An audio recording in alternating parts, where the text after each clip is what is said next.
Encarnação. Há em Portugal muitas igrejas, bairros e até algumas terras com este nome. Antes de mais nada, uma questão de português. Como é que se deve dizer? Encarnação ou encarnação?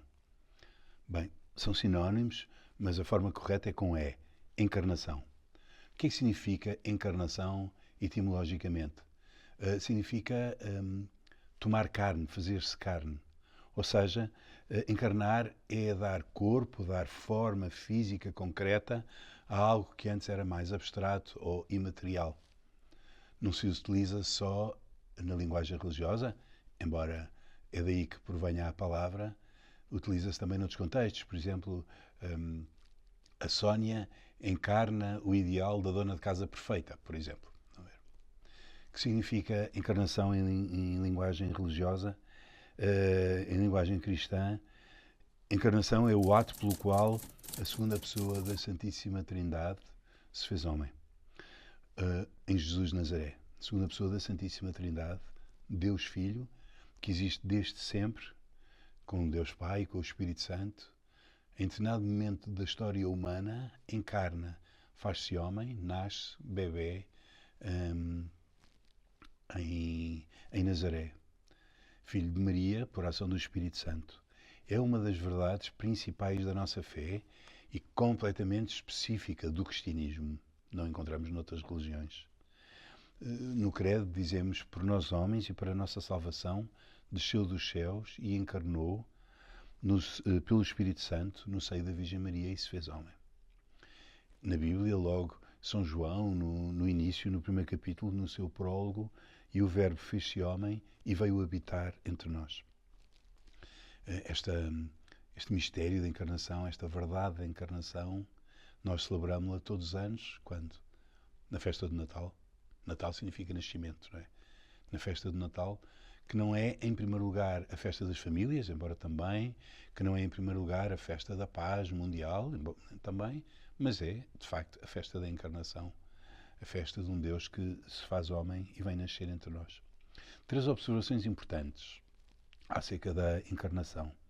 Primeiro, a encarnação não é um ato mecânico, não é uma emanação de Deus, é um ato de amor. Diz São João, Deus amou de tal modo o mundo que lhe deu o seu Filho, para que todo aquele que nele crê não morra, mas tenha a vida eterna. Tenha a vida eterna em São João não significa só ir para o céu, significa já nesta vida ter a felicidade, ter a plenitude da vida. Não é um ato mecânico, é um ato de amor, porque o amor não supera distâncias. Uma pessoa que ama não aguenta a distância, tem que ir lá. E sobretudo tem que ir lá quando a pessoa que amamos precisa de nós. Dizemos é um ato de amor para quem? Para com quem? Para com a humanidade? Sim e não. Deus não conhece a humanidade. É um ato de amor para comigo, para contigo. É um ato de amor para com cada ser individual. O amor não ama grupos. Uma mãe pode ter 10 filhos, não ama o grupo dos filhos, não ama o conjunto dos filhos. O amor é sempre personalizado. Ama o Manela, o Joaquim, a Teresinha, ama cada um de uma maneira única. E os teólogos estão de acordo que, ainda que fosse por um só homem, ainda que fosse por um só ser humano, Deus encarnaria e Jesus Cristo nasceria.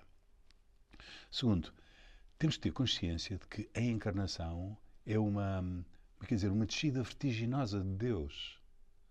Passar da condição divina para a condição a encarnar e assumir uma natureza humana é de facto uma descida vertiginosa. Uma vez ouvi esta comparação, enfim, vale o que vale. Uma vez ouvi esta comparação de. Imaginem uma pessoa que gostava muito de observar formigas e arranjava um terrário. Um terrário, sabe o que é? Uma colónia com dois vidros e areia no meio, ou terra no meio, com formigas lá dentro, fechado, para observar as formigas. E começava a observar, já começava a distinguir cada uma, a conhecer cada uma pelo nome, etc.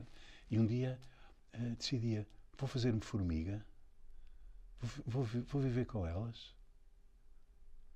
Bem, enfim, uma hipótese um bocado absurda, mas só para se perceber que a distância enorme que vai de nós para uma formiga, que é uma distância de facto infinita, não é nada comparada com a distância que vai de Deus para nós. Deus está fora do tempo. Deus sabe tudo. Deus está em toda a parte. Ao fazer-se homem, sujeita a ser humilhado, a ter frio, a ter fome. Sujeita-se a ser morto, como de facto foi. Ele, que era de condição divina, escreve São Paulo na segunda carta aos Filipenses, no capítulo 6, ele, que era de condição divina, não se valeu da sua igualdade com Deus, mas humilhou-se a si próprio e humilhou-se ainda mais na cruz. Terceira nota, evidentemente, a encarnação levanta a questão chamada de cristologia, ou seja, da identidade de Jesus. Quem era, afinal, Jesus de Nazaré? Nos primeiros séculos, na reflexão cristã, foram sendo afastadas ideias erradas, concretamente duas.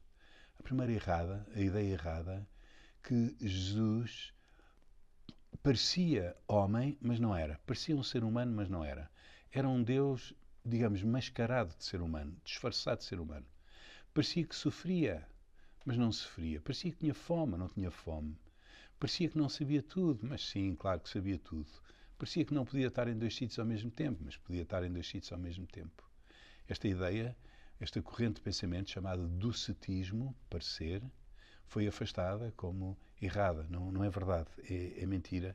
Jesus sentiu a fome, a sede, a tristeza, a angústia, a traição do amigo, etc. A segunda ideia errada, era simplesmente um homem. Era um homem muito bom. Porventura, o melhor homem que alguma vez existiu sobre a face da Terra. Tinha natureza humana, mas era tudo. Era só isso. Mentira. Jesus tinha natureza humana, mas também tinha natureza divina, como ficou claro depois na sua ressurreição. E como ficou claro, a partir da ressurreição, olhando para a sua vida, pela nobreza divina da sua pessoa. Podem dizer, mas onde é que está a divindade de um homem que não pode estar em dois sítios ao mesmo tempo, que não sabe tudo, que não tem os atributos divinos?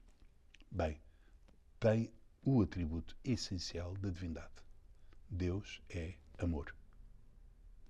E a natureza divina de Jesus significa que, ao contrário de nós, em tudo o que ele fazia, ele era amor. O que não significa que fosse sempre muito bonzinho, porque o amor às vezes também é forte, o amor às vezes também desaponta. Deus é amor, e esta nobreza de Jesus, da divindade de Jesus, transpareceu ao longo da sua vida em tudo o que ele fez e depois ficou claramente revelada na sua ressurreição. Nunca cedeu ao desamor. Ou seja, se quiserem, em linguagem mais básica, nunca cedeu ao pecado. Depois o Concílio de Calcedónia, em 451, então chegou a esta formulação: verdadeiramente Deus e verdadeiramente homem, em tudo igual a nós, exceto no desamor, exceto no pecado. Santo Inácio, nos exercícios espirituais, no final da primeira etapa, no final da primeira semana, sugere que a pessoa que faça os exercícios se ponha diante de Jesus Cristo na cruz, que tome bem consciência do que é que significa Jesus Cristo e que se pergunte a si próprio: que fiz, que faço e que farei por Ele? Como é que eu posso responder ao amor de Deus por nós na encarnação, com a minha vida, com a minha capacidade de amar? Encarnação, vale a pena abraçar esta palavra.